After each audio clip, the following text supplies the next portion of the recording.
So hello everyone, welcome back to our YouTube channel SSDS education research centre पर।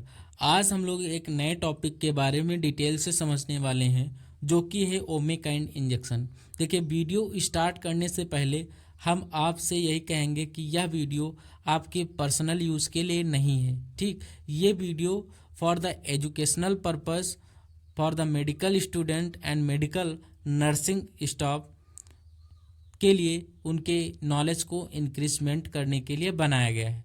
अगर आप इसको personally use करना चाहते हैं तो कृपया करके डॉक्टर की सलाह अवश्य लें। ठीक, अब चलिए हम लोग वीडियो स्टार्ट करते हैं।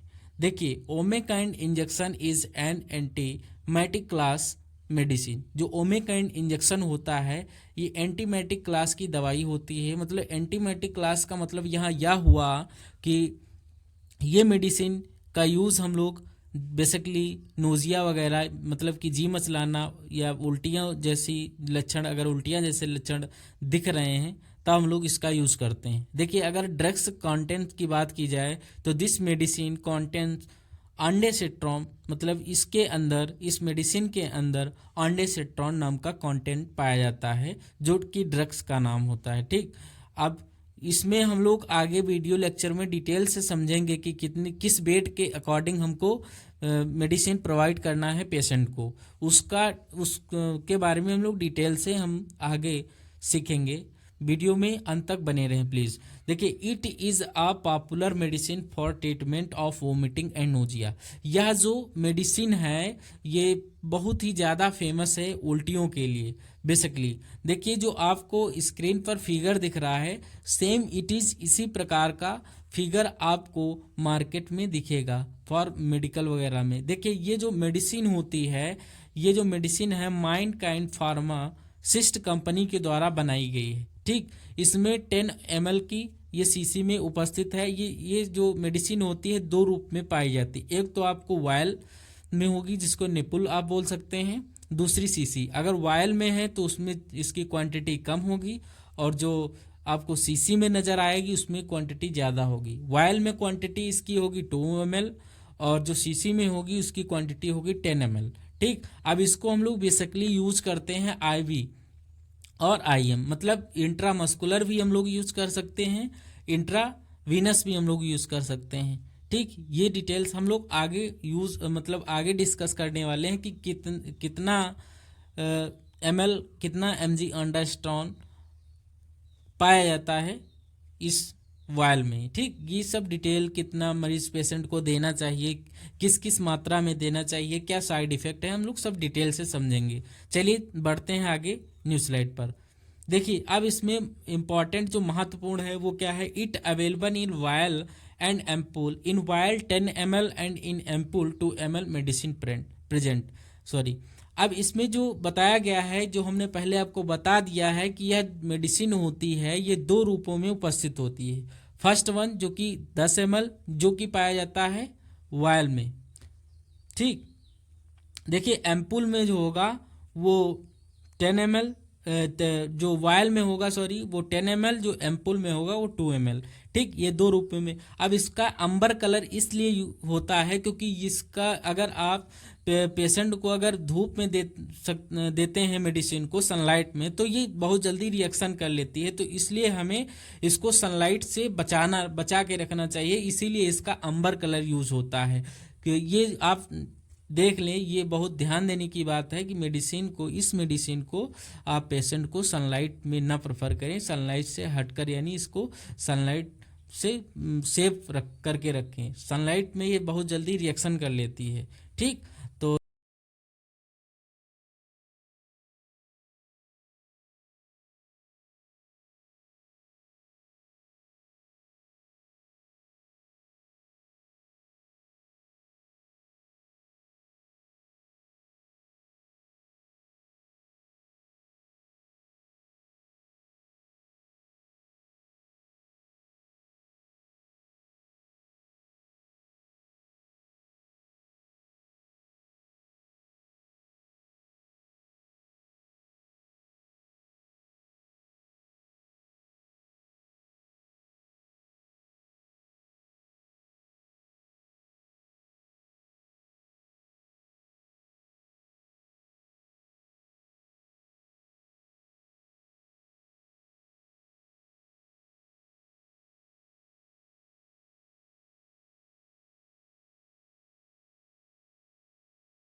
इसको डाइल्यूट करने की कृपया करके कोशिश ना करें, ये ज़्यादा बेटर है आपके लिए। ठीक, आगे बढ़ते हैं हम लोग नेक्स्ट स्लाइड पर। आई होप ये टॉपिक आपको समझ में आ चुका होगा।